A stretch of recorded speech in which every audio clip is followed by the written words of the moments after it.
Good evening, everybody. Welcome to Punch Kick Choke Chat. My name is Sean Benson. I'm one of your hosts. It's 8:30 p.m. Toronto time. I'm so excited to be here with you, and I'm so excited for tonight. I believe this is a first on our show in about 145 episodes. We got a mulligan. We're having a do-over. We started with Sensei DiSanto, and there was some technical issues, and we just want to make sure the show is always of the highest quality for you. The conversation was, but it was glitchy in a way that we didn't post it because we just didn't want you to tune out because it would have been hard to listen to. So we're so happy that Sensei agreed to meet us again, and we're just going to crack into it. And the great news is that while I'm not quite on the foothills of senility like Sensei Suino, I have done a lot of drugs and been punched in the head a lot. So I won't remember if I'm re-asking questions anyways. So it's good news for everybody involved.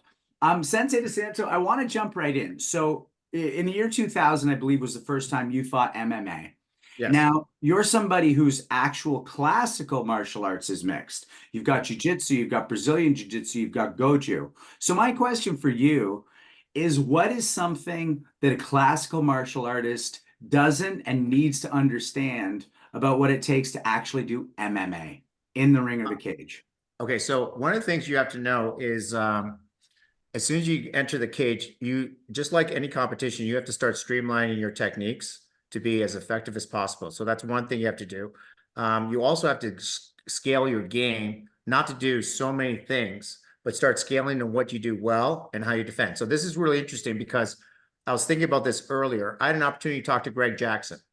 And Greg Jackson works on a system with all his fighters with two things. It's really simple. He has this philosophy that in every situation, you either have an A or a B plan.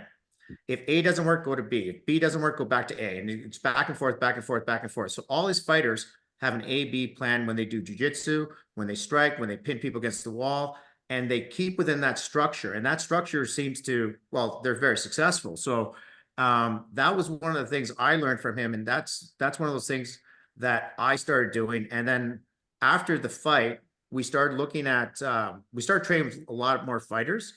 We start streamlining all our techniques and everything to do what works.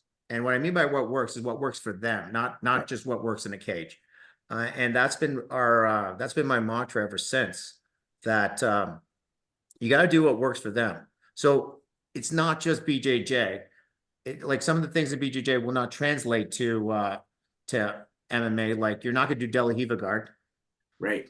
All right. The EBIs showed that when you try De La Riva guard, you're gonna get smacked in the head. Single X doesn't work in MMA. You could try, but you're probably gonna take a punch or two. So you streamline to what works there, and you start, like, instead of adding, you start dissecting and start cutting away. So that's one thing that I've noticed, and that's what worked for our guys, that we want to cut things down. Go ahead. Yeah, Mark Armstrong, one of the coaches down at Machado in Los Angeles, he always says he's one of the most brutal roles you'll ever have. And he always just goes arm, neck, arm, neck, arm, neck, arm, neck. And is that kind of what you're talking about with streamlining to one or like two things, basically, then when they defend that, go this way? Yep. And his philosophy follows this old general during the Civil War, is General Sherman. And what he used to do is just attack two areas. So there'd be two towns, A and B. If A is fortified, attack B, the weakest point, and then move on to the next section. Two towns again, A and B. If B is fortified, go to A. So again, you're working against people's weakness as opposed to their strengths, and trying to exploit that as much as you possibly can. And that's been one of those things that has helped me. And it's actually, our curriculum has actually worked that way for our students. Keep everything as simple as possible and try and find with techniques that you could use in multiple situations. So there's less techniques you got to learn, but they should be utilized in multiple situations. One of the things we also did was we've worked with wrestlers, and there's a gentleman down here, his name's Evan McDonald, made the Canadian national team. He has, and talking to the wrestlers around, he has one move, but he could set up 1,000 different ways. And his move's the high crotch, but he could set up 1,000 different ways. So everyone gets preyed to that. So he has one technique, but he sets it up so well that you don't see it coming. Right on. Hanshi Legacy, let's go to you with this question. Let's go around the horn on the idea, you fought full contact. Did you have to streamline what you considered your martial arts fighting to be, or did you just already have it pared down that way that was effective down down the line for hitting people and hurting them? I'm not as I'm an old fighter, so to speak, but there's a difference between doing classical karate and fighting. Classical karate is to train you. When you get in the street, supposedly your training takes a more fluent angle to it. So fighting on the street is different than classical fighting. Well, when I was in the ring doing actually the first kickboxing events ever, it just came natural. I just not as good and as well trained as the people are now. So you learn how to fight. I don't think that you rely on a training and you just react instead of what I would say is that I never made plans. I just went into the ring and what happened then happened then. A way of not being able to telegraph stuff is not having anything in your mind. So I didn't do that. I just react. It's sort of like you're walking down the street and you trip. You don't have another plan for that. It just happens. So that's the kind of fighter I was. I may not have been good enough for MMA, but that's how I felt. Thanks, Hanchi. Sensei, oh, is that where he was fighting back in the day? Yeah, I was in Windsor, and I took my daughter to see the old Elmwood Casino where Sensei Legacy fought in 1971. Wow. I'm not going to say all the details about things I know about it, but it was just with the foam dipped punch kick gear. And I know if you ask Sensei Monty Guest, who is on the show, and one of his former students, he'd say Sensei Legacy did really good. They talked about putting advertising on the other person's feet, on the bottom of their feet, because Sensei Legacy knocked him down so many times before he knocked him out. Well, let's go to you then, Sensei Dolphin. Let's talk about your tournament experience, which is absolutely extensive. Did you pare down? Did you go one or two techniques, or how did you think about it? I don't know. That's a totally different thing than MMA. Right. So when I was doing tournament stuff, I was lucky because I had spent time in the dojo with Sensei Legacy and our black belts doing basically pared down full contact kickboxing. So then going in to do a point match was fairly easy, even when the point matches were more contact based. I don't know. I would say that this is my opinion. I stand to be corrected. Striking doesn't have to be pared down quite the same way because a punch is a punch and a kick is a kick. So, but what I know now from grappling and going to the ground is being on both sides of it. Like Sensei Wolf said, he likes it when people try and put him in full guard because he just punches them in the nuts, right? Like, so like, which I can totally understand now, having with my limited ground experience and my extensive striking experience. That's what I would say about that. Yeah, that's Thanks. it. Sensei Suino, let's round out the down the horn with you because he mentioned, judo players who go to just one move, or guy who sets up a high crotch. And I believe the most successful judo man of all time had a move. In your tournament experience, did you get rid of things, or were you not competing that way? I was competing that way. Yeah, I mean, you look at all the most successful judo players, they have one or two moves. Sometimes they're really evolved moves, right? Complex and interesting, but they have one or two go-to moves. And then I loved what Sensei DiSanto said about the guy with one move and 1,000 ways into it. That's pretty classic in judo. You develop two or three moves, and a lot of times one is a follow-up to another one, right? So you try a move, you have a secondary move, or you have a feint that you go in, but you want 1,000 ways in. That seems pretty classical, or that seems pretty mainstream in the sense that if you're a top 1% competitor, you have just a few moves. You might be a library at home, right? You might be able to demonstrate, 100 judo throws, but in the tournament, you have two or three. the most famous, one of the most famous judo players of all time, Toshihiko Koga, just absolutely astonishing judo player. And what he would do is he'd train up 1 or 2 techniques for a World Games or an Olympics, and he'd go and win the gold medal with that. And then everybody would train for those techniques. So he'd show up the next event and he'd have a completely different technique built. And so they're defending against that one. So he's using it for the next one. Love that philosophy. I think that's a great way to fight under pressure, under the moment. You want 1, 2, or 3 major go-tos, and everything else is designed to set those up. And one of the things is just like, you got to keep it as basic and not as like Sensei, like Hanshi Legacy said, you don't want to think.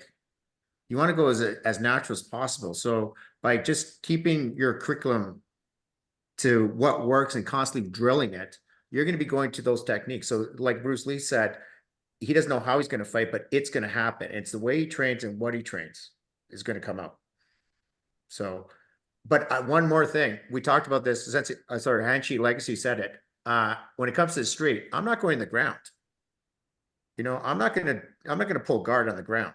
I'm not going to try a double leg takedown. I'm going to stay on my feet as much as I possibly can, because I don't know what else is around me. Right. You know, so.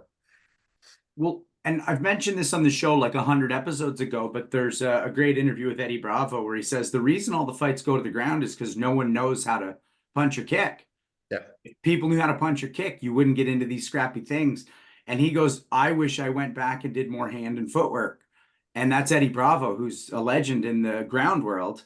But he's the first to say he kind of wishes he went back and kept the other game up. And that makes a lot of sense to me. Yep. You want to be as well-rounded as possible. And it's not, and I think that's important for, like, following one art is fantastic. And that shows dedication. But I was one of those kids that growing up wanted to learn as much of martial arts as you can. And I just kept trying to suck all that information in as much as I possibly can in different arts. So that was kind of my go-to. Right. And that's how I've always approached martial arts. And if you could teach me something, I want to learn it. Okay. So that's how I've gone through my life. So that's my legacy. Well, we're going to jump into that in just a moment. But ladies and gentlemen, if you're watching on Zoom, we're so happy you're here because you are part of our live conversation tonight. And the chat button is going to be lit up by Stavros. That shows you where you can ask your questions. We love that you're part of this living history. And if you are part of our watching it later crew on YouTube or listening later on a podcast, thank you for being here with us. Hit that subscribe, hit that like, tell a friend, share it with your in-laws, and get them on this martial arts history train because we love this show. And I'll tell you, you just mentioned being a kid and wanting to learn. I found a photo, and I believe it's from 1996 because I'm a purple belt. And Hanshi Legacy, I'm with you. I'm with Hanshi Sandoval, and I'm with you, Sensei Dauphin. And that's the exact year I realized that I met Sensei Suino. So I just want to say that I've known these gentlemen for 28 years, my senseis for 31, and it's just an honor to be doing this show with them. And I'll find that photo for the next show, but it's a beautiful thing to realize how much real time has passed. And I just want to throw it to you, Sensei Dauphin. Well, like yourself, Sean, I've been punched in the head a few times, and I intend to be punched in the head more times.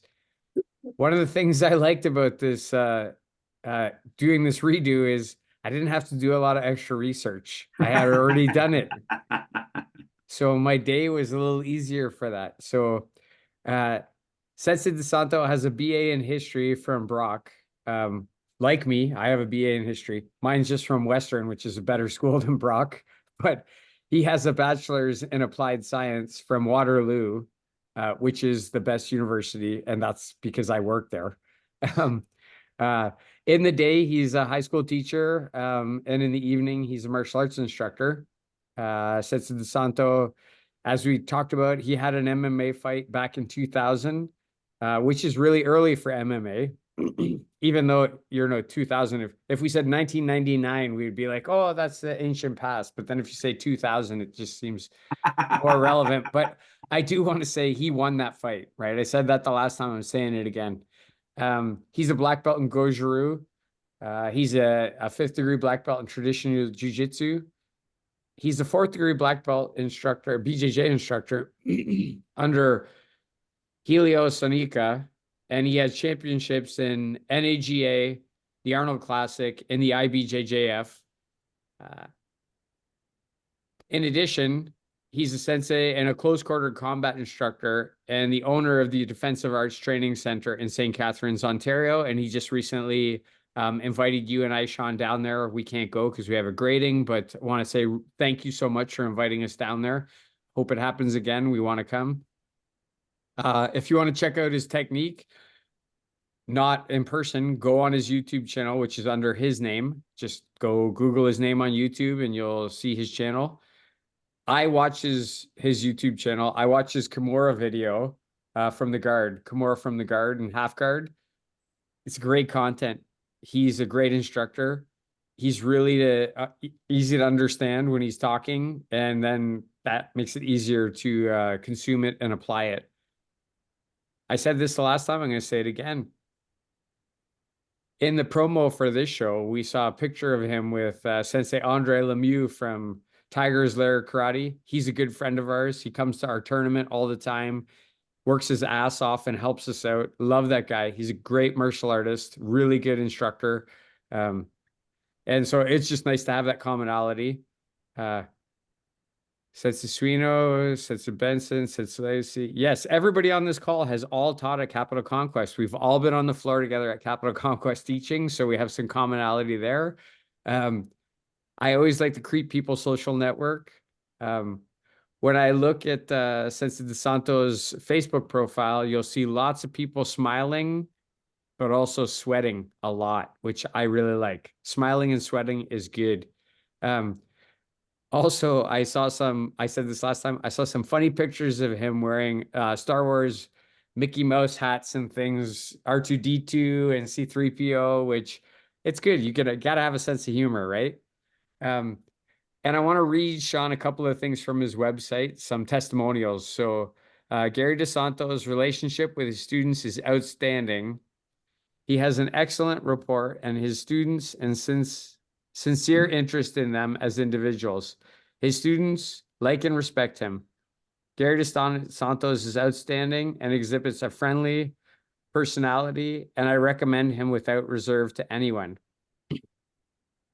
Sensei DiSanto is a phenomenal teacher because he has the unique ability to meet the individual's needs of the students through simplistic teaching strategies. I trained under Sensei DiSanto and continue to do so because others say that they meet their students' individuals' needs, but he does. Sensei Legacy often says, don't look at the instructor, talk to the students. That's what the students have to say about Sensei DiSanto, and I'm really excited to have him back on here and have this conversation. Thanks, Sensei Dauphin. So, Sensei, tell us what it was like growing up for you. Tell us what brought you into your first martial arts club. Okay, so before I begin, I wanted to say, guys, congratulations on 4 years, May 2nd. I got to throw that out because you know what? That's an accomplishment. So, gentlemen, congratulations on it. I know it's May 2nd, right? Your 4-year anniversary. Is that right, gentlemen? Yes. So, and that's going to be an iconic time. So, congratulations, and I'm going to be joining you. So, guess what? Expect me there. But to answer your question, Sean, I was as a kid growing up, Italian household, very disciplined.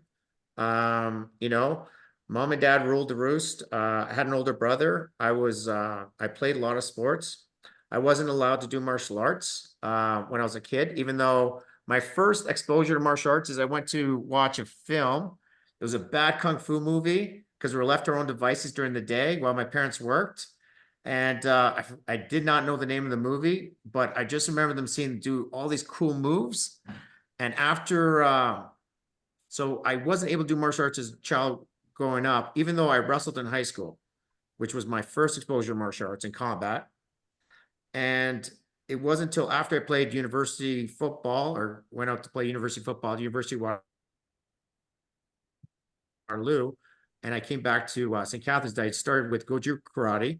I received my black belt in '93 when I saw Royce Gracie win the UFC. I didn't see UFC 1, I saw UFC 2. Because everyone was talking about UFC 1, and I was like, well, what is this? Well, it's, you know, it's no holds barred. And I'm like, what's that? And it's like, you know, fighting without rules. And I'm like, that's kind of cool. Let's see what that's like. So, and we always had that question, you know, what would a boxer do against a karate person? What would a kung fu person do against a kickboxer? So I was very intrigued. And when I saw it, I'm like, I'm hooked. So I finished getting my black belt in Goju Karate. I started training in Japanese Jiu-Jitsu because there was no Brazilian Jiu-Jitsu here. There was, Mhm. if you saw blue belts at that time, they can walk on water in the BJJ world. If you saw a purple belt at that time in Canada, it was like a unicorn. You never saw them, right? Let alone a black belt or whatnot. So you would train with anyone who had some ground technique, okay? And, you know, a lot of judokas were out there practicing. We had a Japanese jiu-jitsu club. So I worked there, got my black belt there. And then from there, just worked my ass off and started creating a collection of guys that wanted to do the same thing. And we started working out at Brock University. There were no dojos that allowed us to be there. You know, like they weren't going to allow a bunch of guys doing MMA. And I could understand that with all due respect to all Sure. them. So we ended up training at Brock University after the wrestlers finished. We get on their mats, we do some striking, we do some grappling. And that's how we started my MMA journey. And then after that, we needed a place to start training.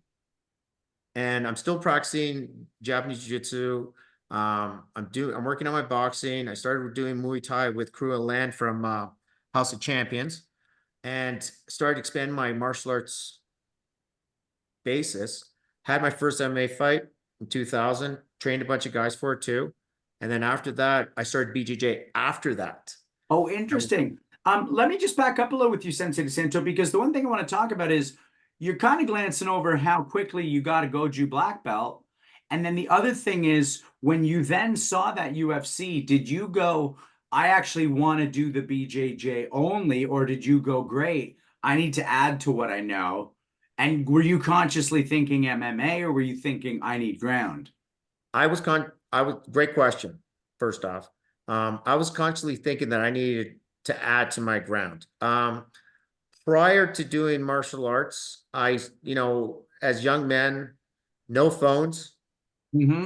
Friday night at the bars, we get into a little bit of a tussle, and I would do like punch to the face, double leg takedown, and get on top and punch, punch, punch. I was doing MMA before MMA was around, or as far as we know, it's no holds bar, right? But I didn't know anything else because my combat experience was wrestling.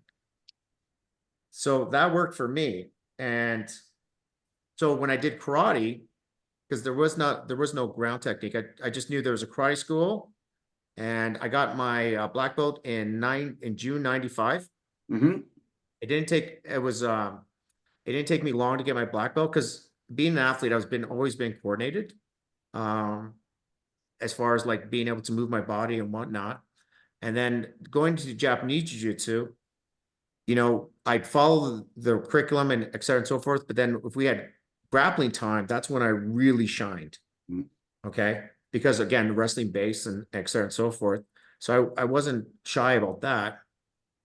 And so the journey took us probably about in all, so 95, and then around 96, 97, started training at Brock University with a bunch of guys. I met, there's people that were around during that time. We had our first grappling tournament in Canada by the Samurai Club. Moni, I forget Moni's last name. I feel so bad.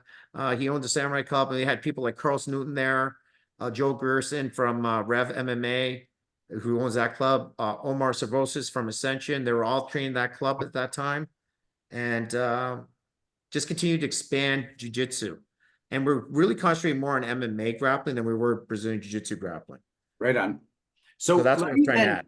I want to crack this open with you and with Sensei Suino, because what you're describing in the 90s for ground game is a lot of what Hanshi Legacy and a lot of our guests describing kickboxing in the 60s and 70s, which is they're kind of making it up and they're having those first tournaments. And you're having to do this with grappling. And Sensei Suino, I know that, you've got your ground game and your grappling as part of your judo, but can you talk, let's start with you, Sensei Suino, about what it was like to find a Hoist Gracie or find any actual grappling in the 90s? Was it that kind of a wasteland?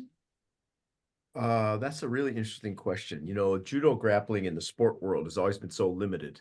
They give you a very short window and you have a very limited set of techniques that you can apply in a sanctioned tournament. And, you know, we would play around with grappling outside of those rules in some of the dojos with some of the other guys I knew. But yeah, when we started seeing BJJ, you know, we saw the UFCs and then we saw BJJ, and then it became clear pretty quickly that those guys had taken it to another level. They studied the detail more. They built sequences. We never thought of that idea of building the sequences. You know, the first time I trained with Hoist Gracie, right? The training was so systematic.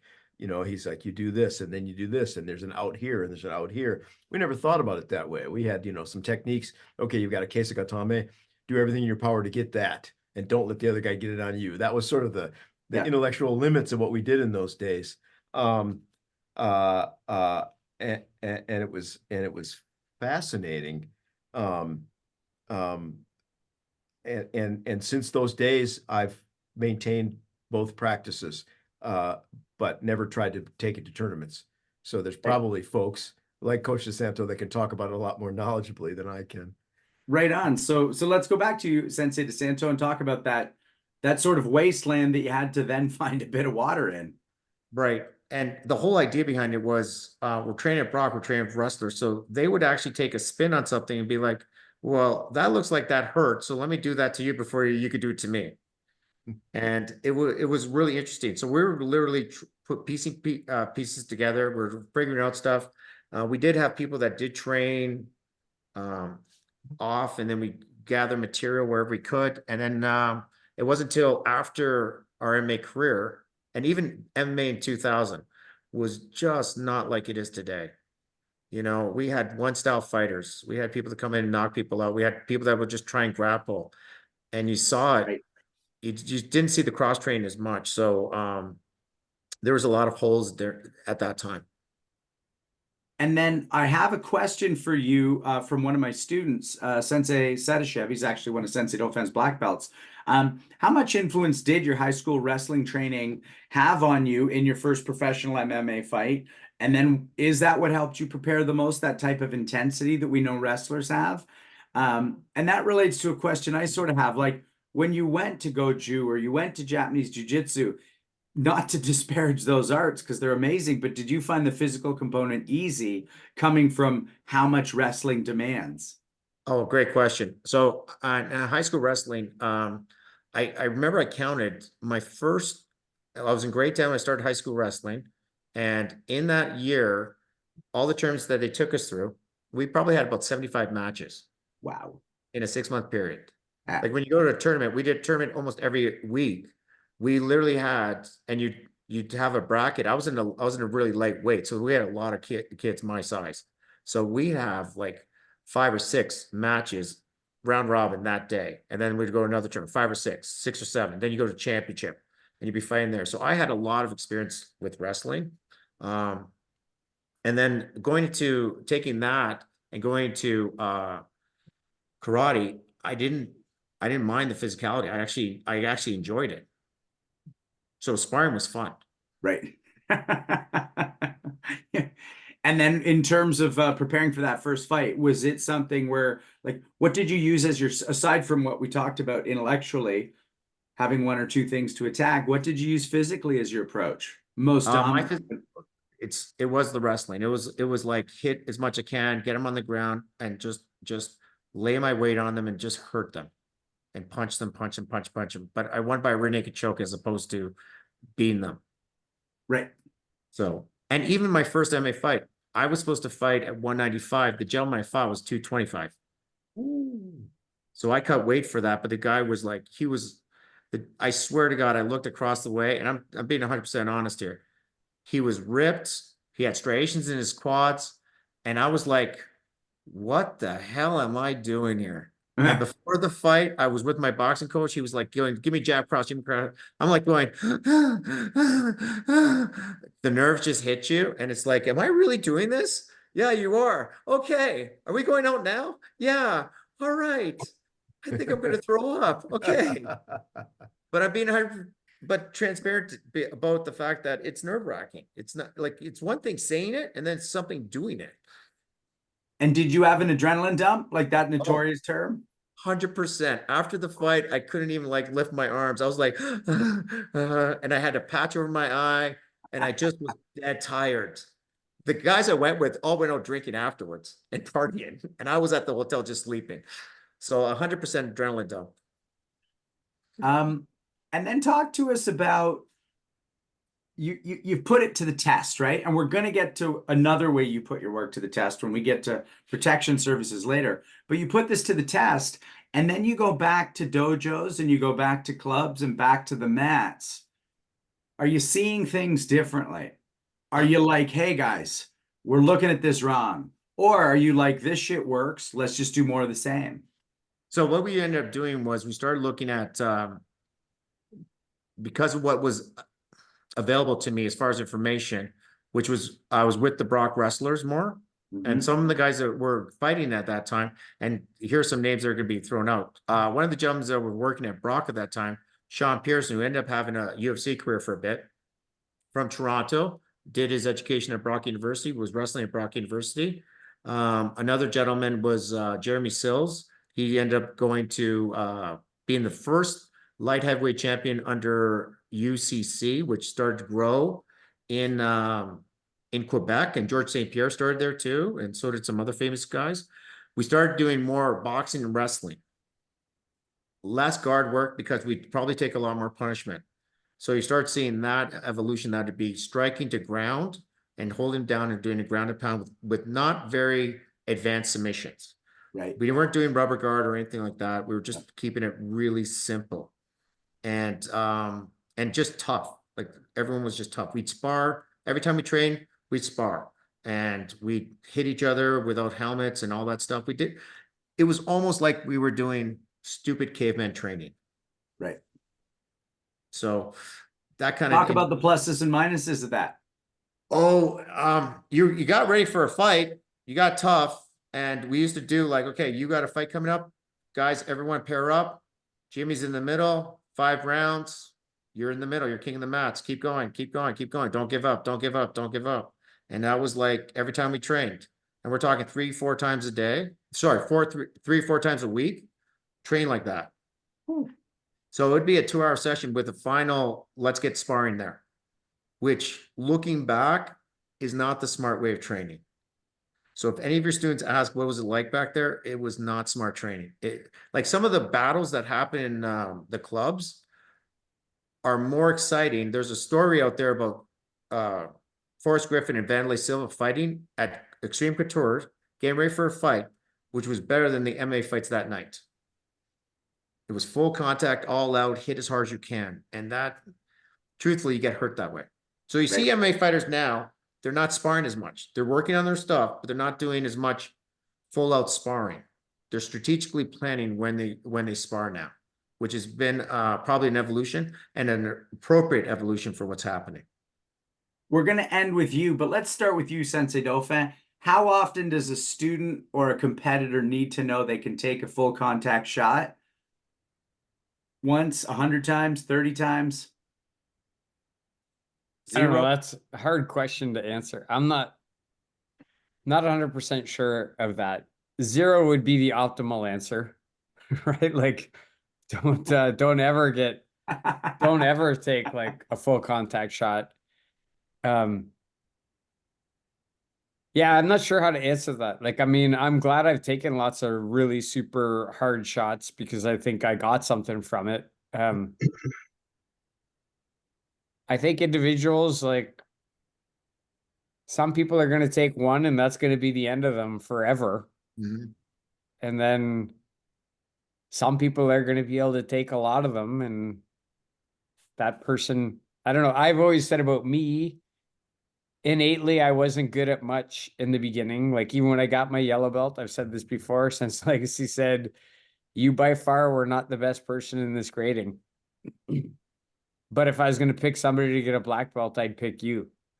I think that was about my tenacity and my work ethic and how hard I could take techniques and keep getting up and keep trying. And so, I don't know, don't take a lot of hard shots in the head. Don't take a lot of full contact shots. But if you do, pick your ass up off the mat and keep fighting or you're done. Right on. Thanks. I really appreciate that. Sensei Suino, where do you go with this? Ask the question again.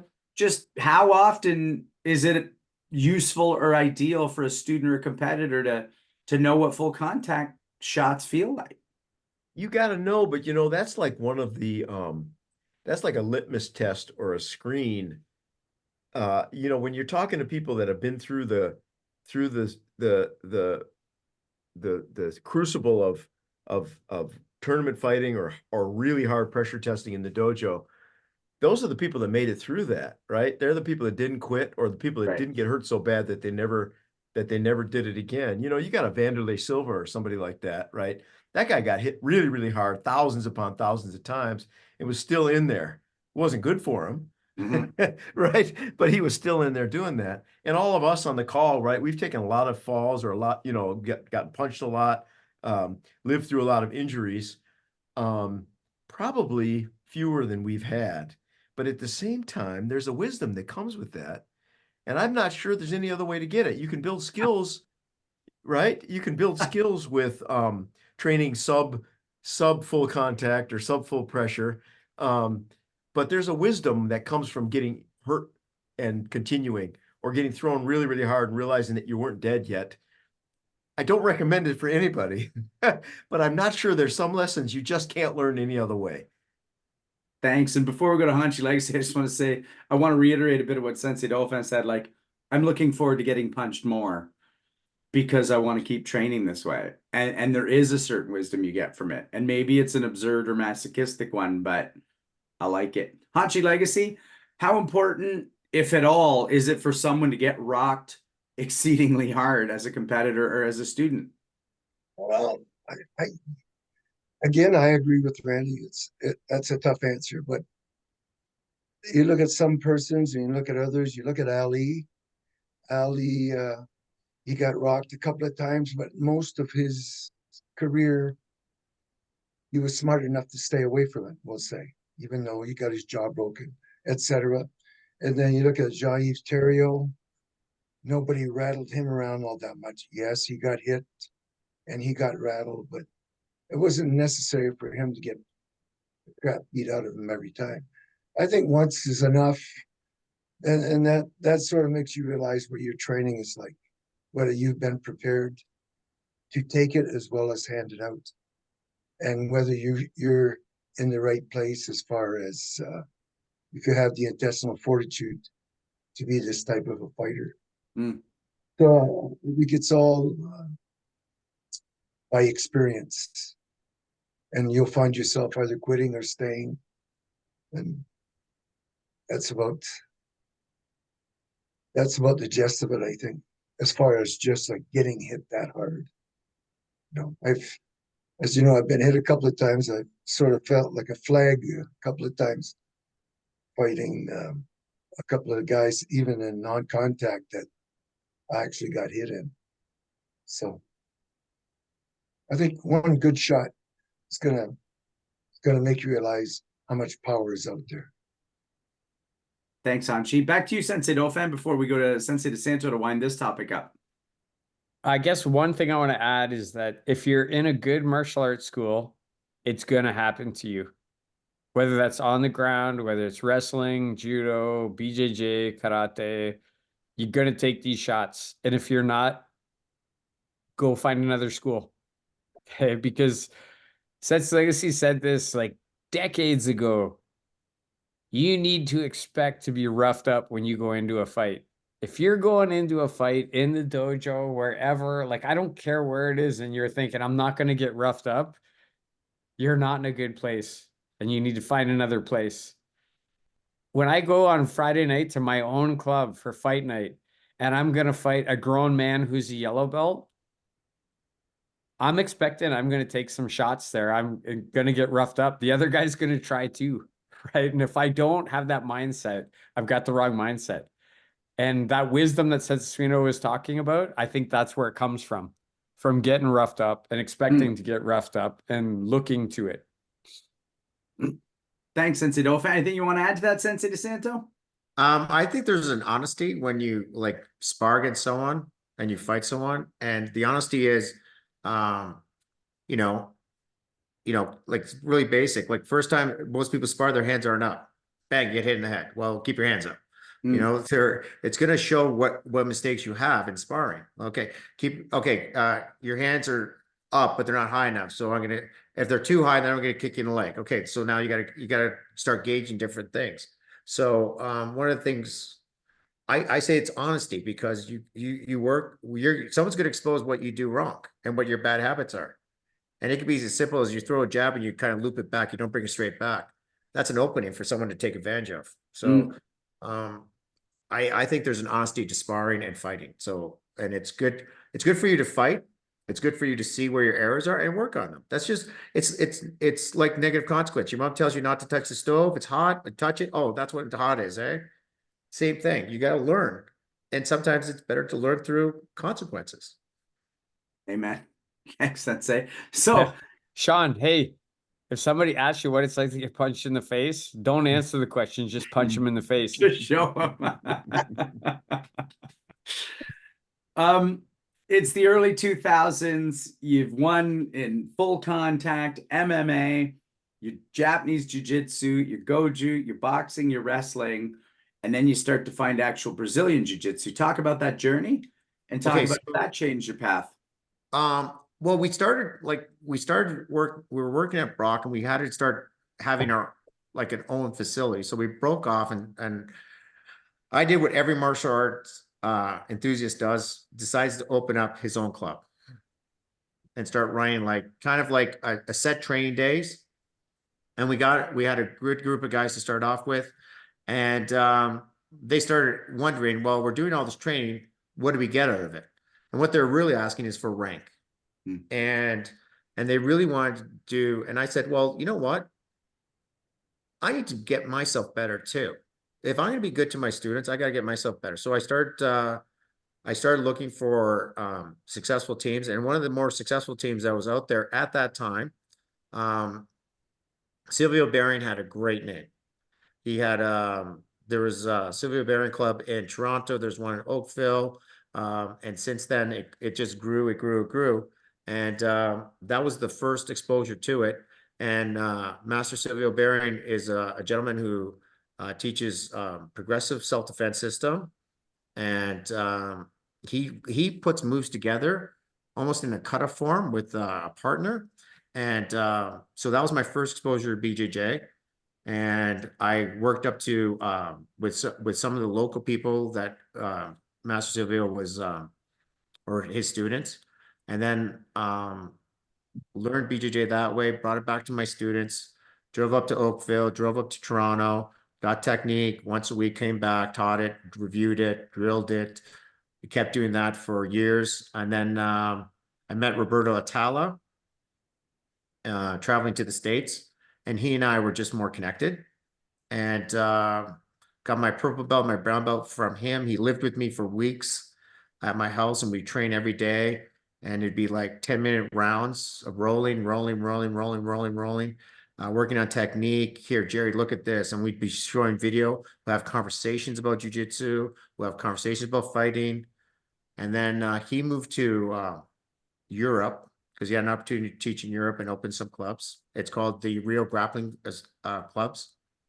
And then his instructor was Helio Soneca. So I met Helio. He came down.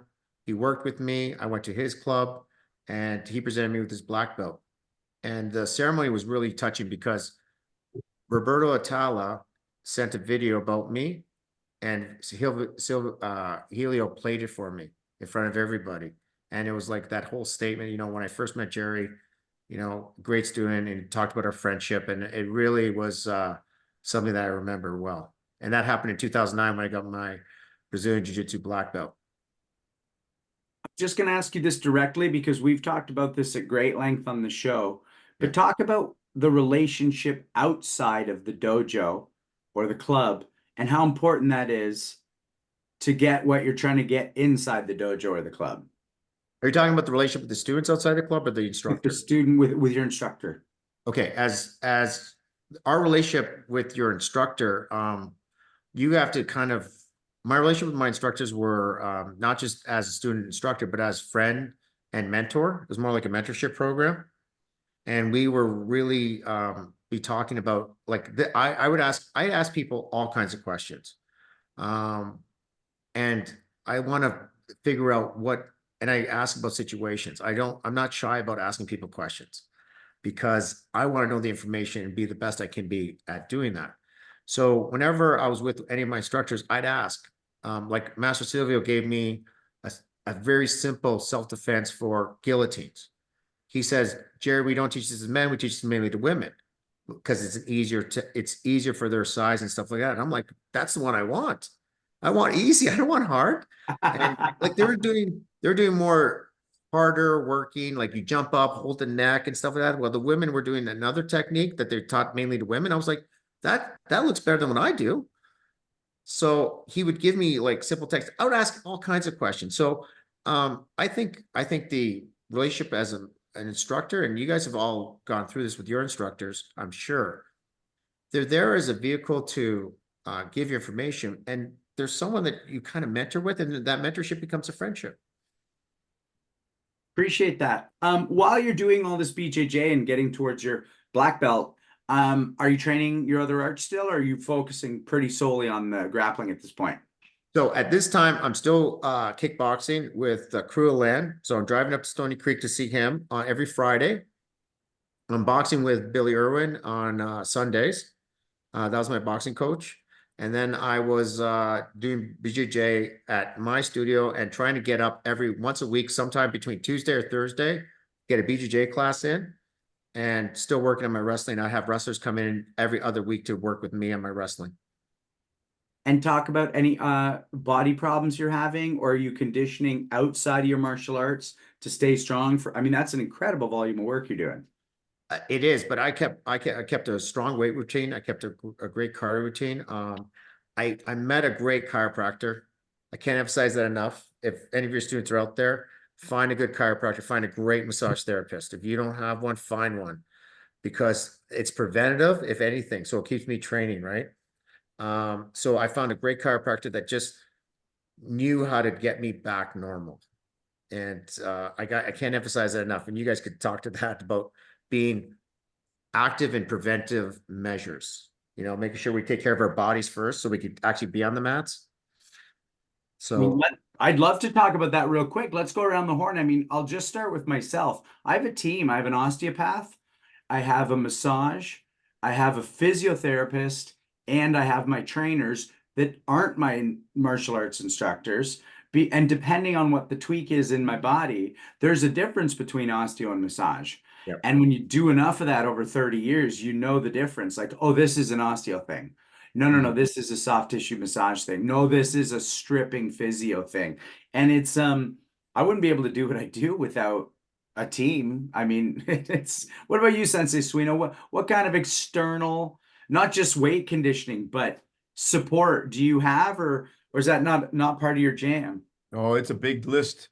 I think if you do the things we do, you need something, right? I think if you do Japanese jiu-jitsu, you're putting your joints into an extreme situation. You need something to heal that. If you're punching, kicking, you're getting bruised in judo, I think you need it.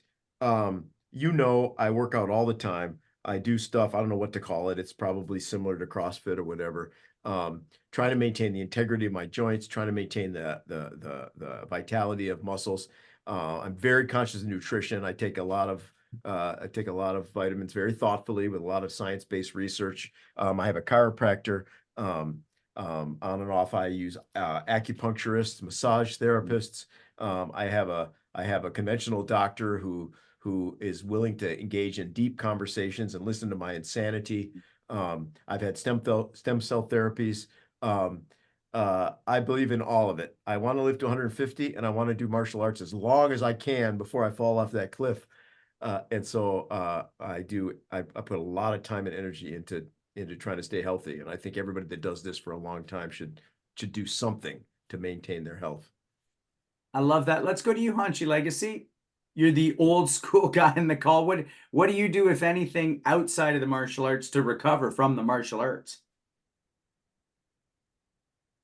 I once had a chiropractor. I'm sorry, I broke my hands and my nose broken. basically took care of everything myself, except for my back. So I'm just gonna bow out of this. I just never had any. Before we go to Sensei Dolphin, though, I do want to ask you, Hanshi Legacy, because I've been in those fight mornings with you when you were in your 50s and 60s, where you'd come in and do that for 8 seconds and be like, okay, let's go. And you know, there's a video of you throwing some reverse punches from a week and a half ago, and it's as fast and hard a reverse punch as anyone's ever thrown. Is it something about the way you train your karate, or do you just attribute it to genetics? I don't know. I would say karate is an exercise, and it exercises you on all levels. If I personally do this, I mean, if I got hurt, you know, I'd go to it. I just don't. I Yeah. don't have any other way to explain it. I just did my karate. I did it every single day. I did it as hard and as best as I could, and it's been good to me. Like I'm gonna be 80 soon, and I feel great. I mean, I can't do what I once did, but I'm doing a lot more than I would have if I hadn't relied on martial arts. Thanks, Hanshi. And just for those listening, this isn't some version of Sensei worship, although I do have that with Hanshi, but it's just a fact. It's just a fact. Barely any stretching, fast firing, and it is one of those things where I take that as a pure lesson when you say it that way, Hanshi. Sensei Dofan, let's go to you on this. Hey, Sean, listen, genetics, you mentioned it. Genetics plays a part in it. We all picked our parents well. Yeah, so, but going back to Sensei Legacy's a genetic freak, in my opinion. Like, he's got the skeletal structure of somebody who should be about like 7 feet tall, but he's my height, and the muscular density of me and people who did TRT and things like that. And he just did that by doing karate over and over again. So his parents served him well to be a martial artist. And yeah, I have sensei worship, so I don't mind saying it. But on that note, I don't know. I haven't been to the doctor since I was 42, literally. And when I went to him when I was 42, he looked me up and down and said, "What do you do? What do you eat?" And I told him the vitamins and what I do. He said, "Okay, I want to see you like every 6 or 7 years." So I've stayed on that track. I've had 2 serious injuries in martial arts. I've always gone for a deep tissue person for that. Dr. Chris Hansen helped me. Most recently, Dr. Copeland. That's what I've done. I mean, like Sensei Suino, him and I talk about these things a lot. I take lots of scientific-based vitamins. I try and watch my diet, and I probably work out as close to a professional athlete who's not a professional athlete as anybody you might know. As far as my volume of training and the way I like to do my training and the reasons I do it. And it's all just because I want to do martial arts. I love martial arts. I want to do martial arts for myself and other people as much as I can for as long as I can.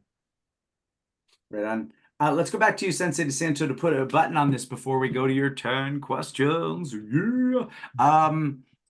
Have you slowed your intensity in the last decade? Because we were talking about that 2000s.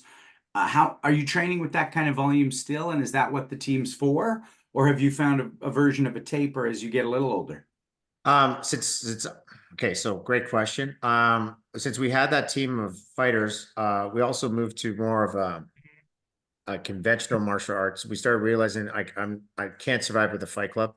Right. If you decide that, everyone coming in, fighting every day. We started training smarter. We started making it more of a family atmosphere because I wanted my kids there. I wanted kids there. And I started realizing that I didn't want a fight team. So at this time, after 2000, I had the birth of my first son, Alexander. And then in 2002, I had the birth of my second son. And I had a wife. And I also coached football. I'm a teacher, a football coach, and then going to do martial arts while trying to be a dad and a husband. I kept most of my training up. I still do my boxing and kickboxing on a regular basis on top of my grappling. and wrestling is part of our whole curriculum. So I don't shy away from any of that. But you do taper it off. I had to taper it off myself because of one thing, family. We still had Friday night fight nights, and we would do full contact sparring. We do kickboxing, and then we go to grappler versus striker. So one play grappler, one person play striker, and then we do our MMA, and then we do sport jiu-jitsu and our Friday night fights. So I'd have different types of sparring there just to keep skills levels up. And then as I kept going on the martial arts and being a dad and whatnot, all I did was just become more of a coach. I became more of a coach than athlete, and I figured out where my role was and where I'd be better served. So I became a better teacher, and I tried to work on my teaching all the time. So that's what I started seeing after 2000 when we started the club, and how to make it a little more, I guess open and friendly to people to come and learn martial arts. So my focus changed from being myself and a fighter to now trying to make better citizens. You know, I won't remember the fighter's name, but he was on a Rogan podcast and he talked about how important it was to admit you're not the ring fighter anymore. Yeah. Because if you don't, you just hang around the gym still training that way, getting depressed with the guys who are actually going in the ring and getting the reward. And you don't quite know why you're there spending that all the time. So an actual pivot has to happen for your own mental health. Absolutely. And not even just that, it's just like my kids are starting to come into the dojo. What do I want to surround my children with and all these other kids with? Because I feel a responsibility to that. And do I want to surround them with fighters who would use profanity and whatnot and not show the respect that, or do I want to raise people up in an environment which is conducive for making good people, adding something to their life that's structured, and giving them quality of life that, or a different type of avenue to learn from. So that's how I pivoted that way. And I'm also a teacher during the day. So I have to also remember that I have a community responsibility on top of being a martial arts instructor. So that's why I also pivoted that way. I love that. I will say a word that's come up more in this show in 140 eps than I would have expected is community. And it's a beautiful word. Gonna ask you a question from Sydney Dauphin right now, a black belt in our club, Sensei Dauphin's daughter, that I believe is relevant to the kind of pivot you're talking about. Does training other parts of martial arts like the kata and the basics of traditional karate or martial arts help and serve the physio and the recovery aspects of training, where wrestlers and BJJ athletes typically depend on fighting and drilling to train, and then a separate, do you find the basics or the kata actually help with that type of recovery? I believe that kata is kata was great for me for a lot of reasons. When I was doing karate, it was really good for me. It was great for memory stimulation. It was about developing muscles that and moving muscles in a certain way and not being stagnant with, like, the one thing about wrestling is I ended up shooting double legs. So I ended up always doing the same muscle groups, same muscle groups. And then I'd get pinches and overdevelopment of muscles in one way and then not in the other. At least with katas and different structures, you are training different muscle groups, and it's a more balanced approach than saying just wrestling. We love the word balance in general. Are you ready for your 10 questions? Yes, sir. All right. We ask that you answer impulsively, but feel free to break open your answers as you wish. What is the most effective move in your martial arts arsenal? Jab cross. Who is the most influential martial artist in your life? I'm going to say Bruce Lee, but I also want to throw it out to people like I said last time, Al Bundy, because he's one of those guys that you wouldn't believe he's a martial artist when you look at him, but then is that hidden thing, like all of a sudden, yeah, there's more to this book than meets the cover. And another person, I still have that book of Gene LaBelle, Judo Gene. So I love Judo Gene. Right on. If all the martial arts you consider yourself to be adept at did not exist, what martial art would you want to train instead? You know what? I think I'd go with Wushu Kung Fu. I would totally do that.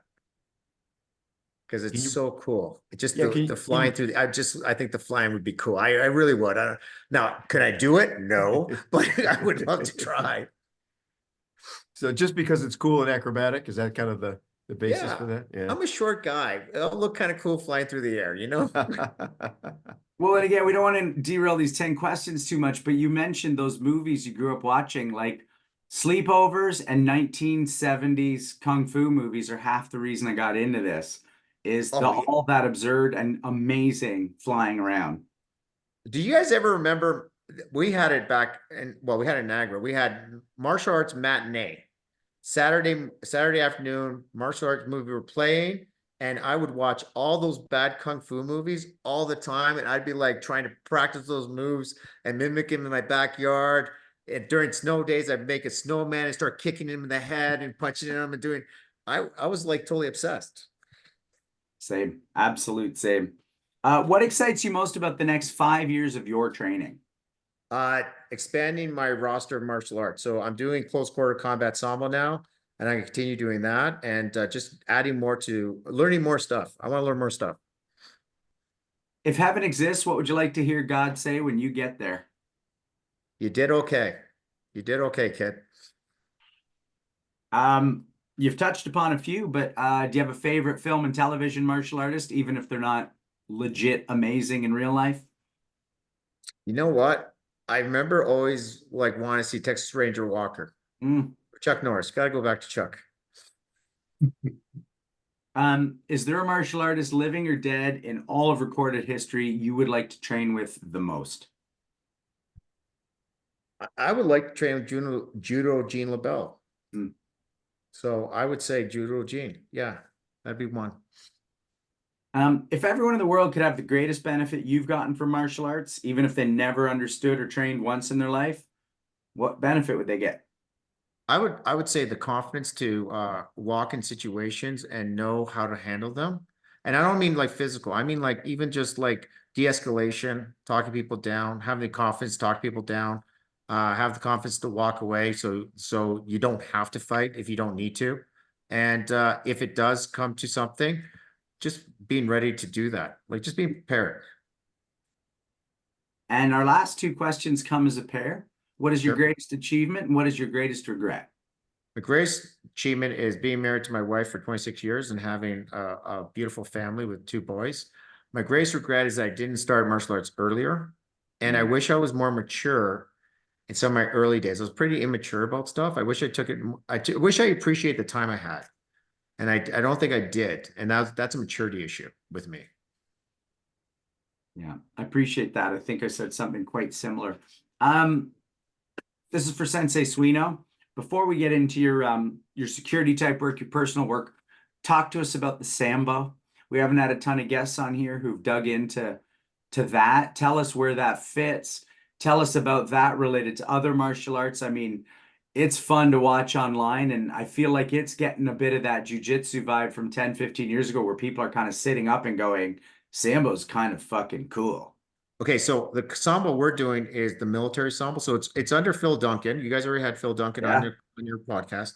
And he's teaching us the close quarter combat sambo. So this is sambo, isn't the MMA stuff that you're seeing. Right. This is the my first. So it's interesting.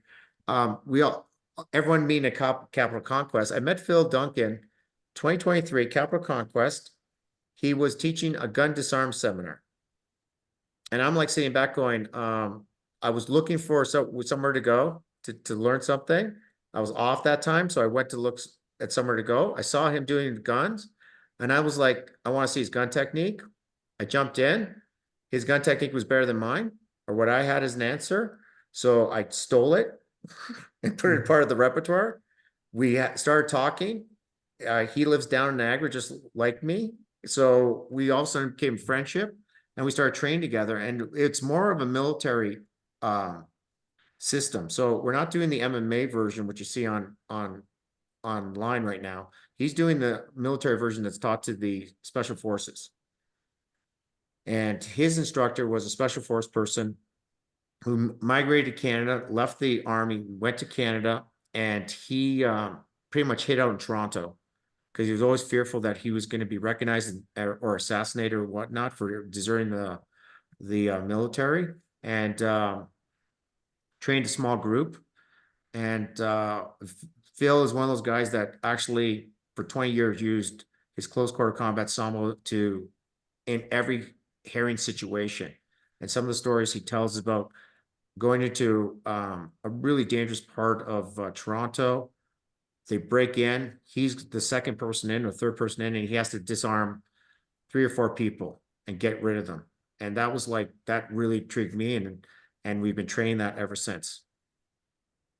And when you talk about that, you know, we've talked, you know, people talk about Systema, people talk about Krav Maga, and when I think of those, I think about those as suggesting that they're taking the better components of other martial arts to create their own thing. Does that jibe with your experience with it? I mean, when people talk about it being military, what would separate it from something else? Okay, so one of the things that okay, so interesting story. I'm gonna we actually had a gentleman during we started teaching combat sambo at the club. We had a gentleman who taught Krav Maga, and we were doing our gun disarms, and he wasn't able to gun disarm our students, even though he had 14 years of Krav Maga experience. I'm not going to mention the gentleman's name, but we realized that they do take the best of every martial art, and if it doesn't work, they throw it out. They don't have time for it. So they would do things, and it's minimum striking, really everything that you can't do in an organized fight, they do, right? Their primary target is throat, eyes, or groin. You can't do that in sparring. Right. So they're aiming for the throat, eyes, or groin. And if you're not, and if you put your hands up, we're hitting the groin. So bring your hands down, hit you in the throat. Like it was like to end the fight as fast as possible. So the rule in close quarter combat sambo is you have 2 seconds. There is no 3, 4, 5. You got to get out, or else they're that good. 2 or 3 seconds sparring, period. That's it. Resolve the situation as fast as you can if you have to do it. If you got to walk away, obviously walk away. But like, I've been with Phil where like all of a sudden I'm trying to punch him, and then he's like, all of a sudden I'm keeled over because he hit me in the solar plexus. Right. And it's that quick. And there's a lot of good things in it that we started to adapt. And one of the things that we started to adapt, which comes off the Spetsna and then ended up in my my VIP work, was we started doing third-person protection. The one thing I discovered in self-defense was if I get in a fight, I can defend myself. But if I'm with my wife or a loved one or a child, some of the things that happen is that, you know, you might take on someone, but what is that person doing? Or is there a secondary person that's going to be dealing with your loved one? I'll be taking on the first attacker, but what about the second attacker that might be behind me? It might be distraction. So we started working on strategies like that, and it's very strategy based and situational based. And then I actually wanted to bring this up in relation to the first question I asked you. So you train these classical martial arts, you train these more practical ones, you could argue, and you've trained in the cage. And what I said about the cage is, what do people need to know? So what do people need to know who are training classical martial arts for that kind of personal protection, including third person? Okay, so first off, if you're doing third person, there's kind of a situation you have to understand with third person. First off, when I started doing the close protection, my wife and I worked on scenarios that we actually practiced scenarios. We would walk with each other, and I'd have to move her. And it sounds really crazy to do that, and guys are gonna be like, you know, we role play, and it'd be one of those things where like I'd be walking with her and I grab her by the arm, and you'd see my wife go, "Get your hands off of me, damn it. What are you doing grabbing me?" And I'm like, no. I need, in case I got to move you, in case we're getting attacked, I got to move you this way. It's like, "Don't you touch me again. We're in public. How dare you do that?" I'm like, "Oh, honey, no, wait, we're practicing. Hold on, stop." So then I'd be like, "Okay, listen, if there's ever a situation where you're getting attacked, we're in this situation, I got to move you out of the way. So we got to go over this. So we have to rehearse it." So you have to kind of have that conversation. When we do VIP work, we talk to the client, say, "Listen, if I have to move you, I have to move you like this. Can I touch you like this? Are you safe with me doing this to you? Do you understand I have to do this with you?" And then that's some of the things that we have to have those conversations prior to working with the client. So you, in third person protection, if you're dealing with a loved one, you have to have those same conversations with a loved one, a child, or whatnot. Because again, I can stand and fight, but what's happening to them? My focus is off them, which is my primary goal. So those are conversations you have to have. And those are one of the things that we started doing. And it's just, we kept it very simple. Actually, the funny thing is the more martial arts, the more traditional martial arts you have, the better you are in close quarter combat sambo. Go on. Well, one of the, like a lot of the simple strikes and the movements that are in classic karate lends itself into close quarter combat sambo. And it's about trying not to have tells. It's about using your body as fast as you can and as efficient as possible. So I find that a lot of karate practitioners appreciate the combat sambo and can relate to it because of the way it's designed. So I really do believe that it's one of those things that is out there, and Phil has opened my eyes to a lot of different scenarios, and those are real world scenarios that he had to do on the job as an undercover police officer in Toronto. Well, we love to hear that the stuff applies because we don't want to be cosplaying, and that's good news. But I want to ask you something, and I think this is a good around the horn question because I think it's a really valuable question. A lot of clubs don't spar enough, but do you think there's a point, because you're talking about 2 seconds or less? Yeah. And do you think there's a point where free sparring can actually be detrimental to your ability to execute what you need to, should it happen? If you do free sparring, okay, so if we're talking self-defense for street fighting, or we're talking sparring, there's two different worlds. I'm thinking more of a continuous, good, hard, full contact, medium contact, good sparring. Sparring's good for putting your, like, the one thing that people compliment BJJ about, and this relates to sparring too, is that constant under stress, under pressure, being tested. Sparring does the same thing for people. Yeah. Under pressure, under tested, see how you react. Hanchi Legacy said, he does whatever will come out, right? He will do whatever comes naturally. That's where you develop that and work on those strategies and techniques for that. But if you're talking about street fighting, the techniques have to totally change, because now, like, I'm not gonna like punch you and then, I'm not gonna punch you and back off and let you keep that range. I'm gonna destroy the range as fast as I possibly can, right? I'm gonna try or get away. Like, right. I'm not gonna, oh, you're running away, get back in the ring. No, that's the idea of self-defense. So I like sparring. I like constant pressure. I like developing people under constant pressure, because that's what makes you stronger, makes you better, turning a coal into a diamond.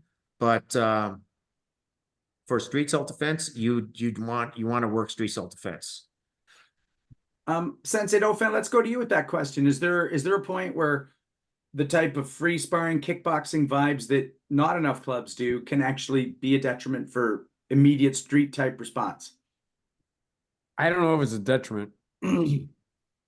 I know that there are rules of engagement in a BJJ round and in stand-up sparring that don't exist in a street fight.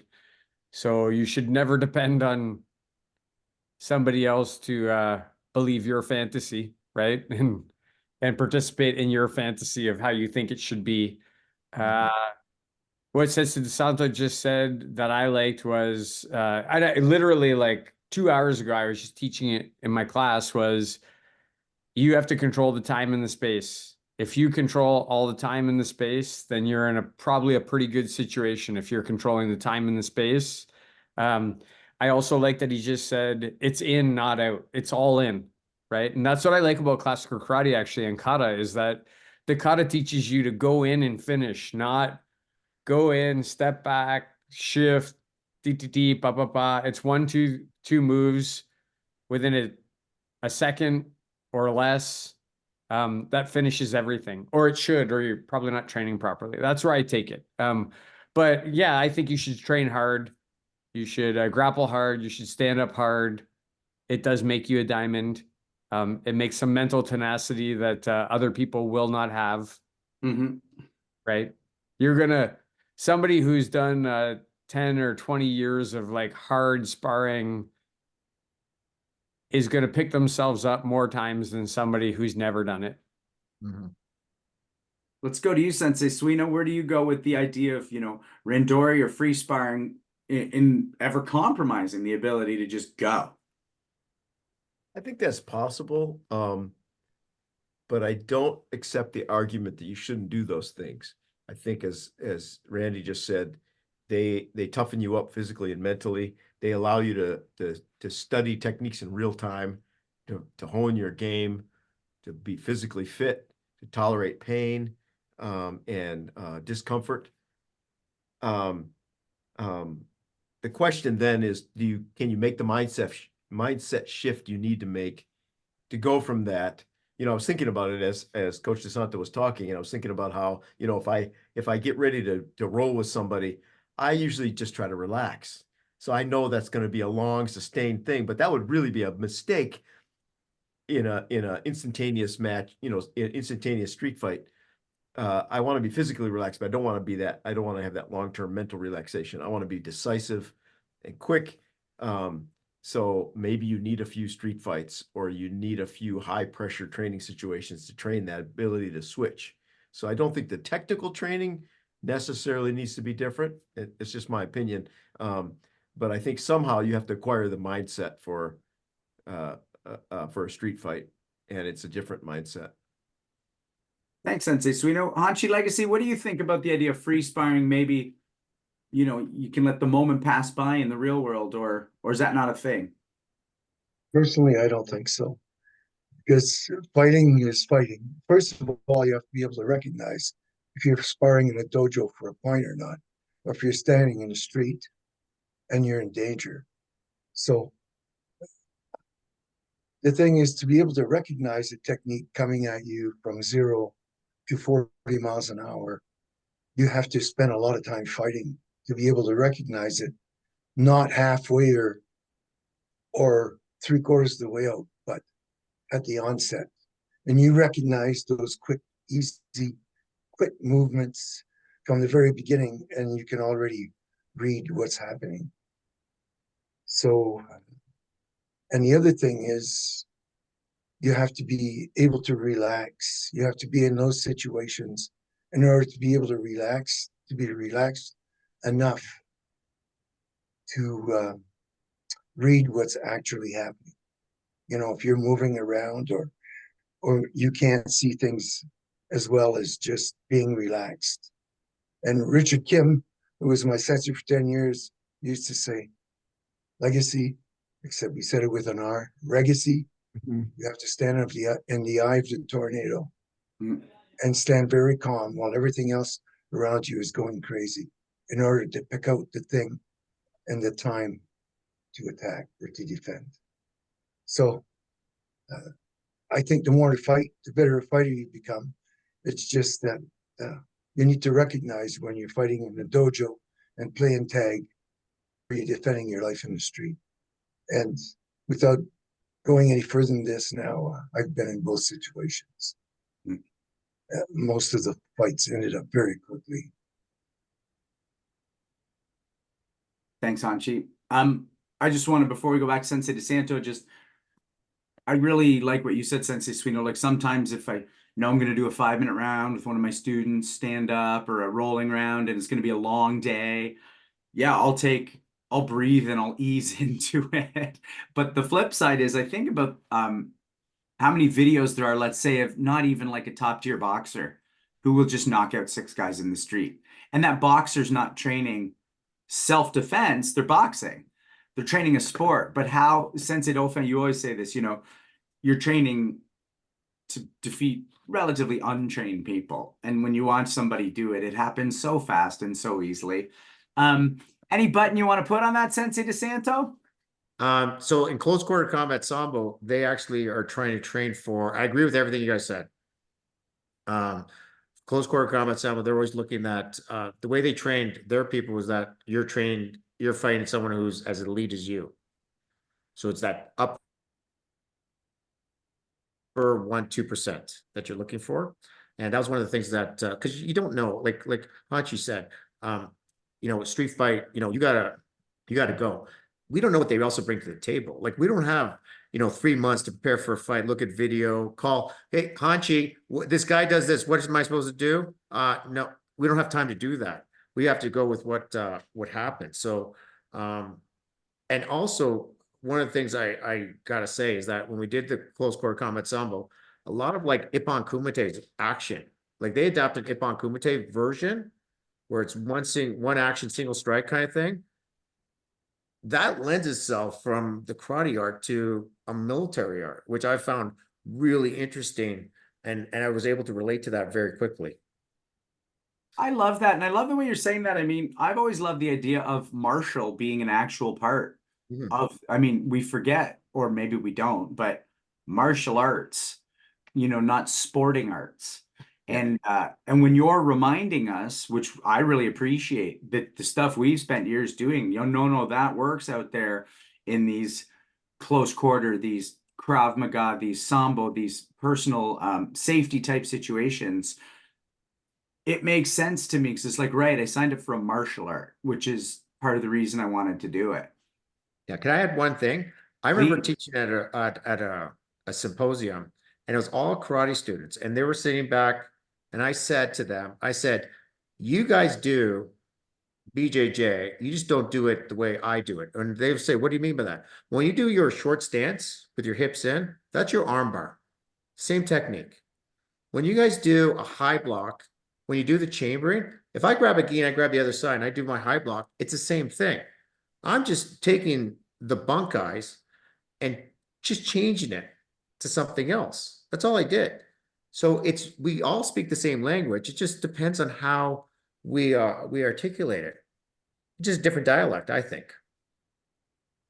I love that, Sensei. I really appreciate you saying it that way, especially because time is real. And I just want to say thank you to Robert Schlumsky, Justin Shea, Andrei Sedishev, Alden Adair, Jesse Villay-Vitao, Sidney Dauphin, Josh Kitchens, Christiana Landolt, Daniel J. Holland, Dridi Guliani, and Stavros Stavroulis, who's with us tonight for running things behind the scenes. We don't have this show without you. We're going to go around the horn. We'll start with Hanchi Legacy, and we'll talk a bit about our time with you. The last word will go to you, Sensei, but I just want to say thank you for coming back with us because this has just been so fluid, and I really can't believe how quickly this has flown by. I feel like we're just getting chatting, but let me throw it to you, Hanchi Legacy, to talk about our time tonight.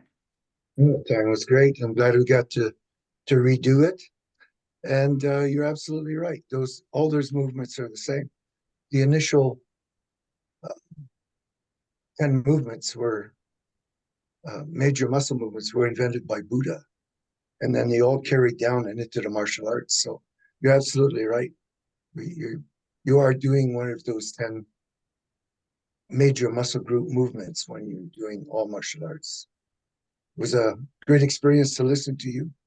Like I told you before, my sister lives in St. Catharines, and I've looked up your address where you're at. So when I visit her, I'll be giving you a call. Thanks for being our guest. Well, thank you, Hanchi. I would love to see you. Thank you, Hanchi. Sensei Suino? Love this, man. I'm so glad you were able to come back on the show. This is what we wanted to have happen the first time. This is terrific. Man, so much of this was thought-provoking for me, especially when you continue to talk about the idea of things like kata and close quarter sambo being related. It made me think about it, right? Visually picture what you were expressing and try to put it into my knowledge of martial arts. And it's very thought-provoking. I want to explore that more. Obviously, the best way to explore that is going to be physically, to be in the same place at the same time. And then the very kind of last thing you talked about with this idea of Ippon Kumite being good for close quarter combat, almost an analog for it.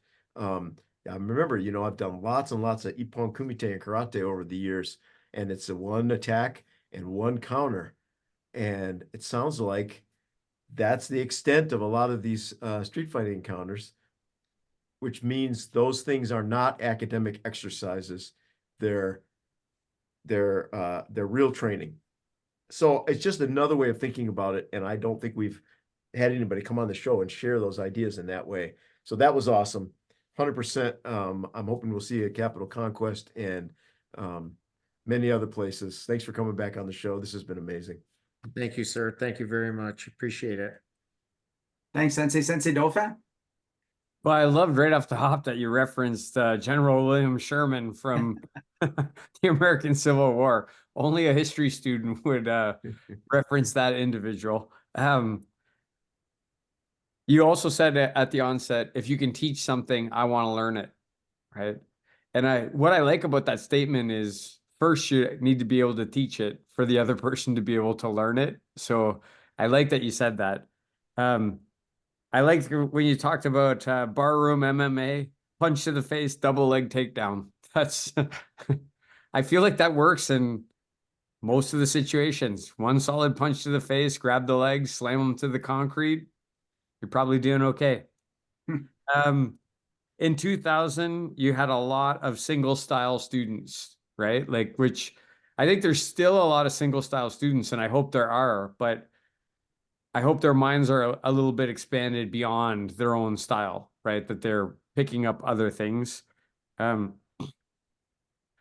that was thought-provoking to me was I've been thinking a lot, Sensei DiSanto, about rank and why people want rank and who's chasing rank. And I like that you said that when you opened your club, a lot of people came because they wanted rank, and then that made you go learn more things because you wanted to be able to actually help them with the thing that they wanted, which is kind of putting the cart before the horse. But I really like that thought, right? That, well, other people want this thing. I need to get myself in a spot where I can give it to them. I liked when you talked about that you got your black belt in BJJ in 2009, and all the stuff you said about, a blue belt back then was like could walk on water, and I was like, man, why couldn't I have been a blue belt back then? Right? So, instead of now. But I'm still proud of my blue belt and proud of my black belt in karate and my black belt in Iaido. Man, I didn't know that you actually did your boxing with Billy the Kid Irwin, but that guy's a stud, man. Like, he's one of Canada's best boxers ever. If you don't know who Billy the Kid Irwin is, you should go throw yourself off a bridge somewhere. I liked when you talked about kata and just the muscle group development and memory stimulation. Memory stimulation is a thing, like literally tonight I was with my wife training, and she's getting frustrated about, she did 3 different katas that she's just learned in the last like 4 months. And she's really frustrated about like the 3 times she couldn't remember which direction to turn. And I'm like, you'll get it. Just keep doing it. It's going to build your mind up better. It's going to make you remember things. So, I'm sure she was listening and she was smiling when you were saying about kata and memory stimulation. Most effective move, jab cross. Ed O'Neill, man. Al Bundy. I'd love to see somebody grab a hold of that motherfucker and see what he did to them.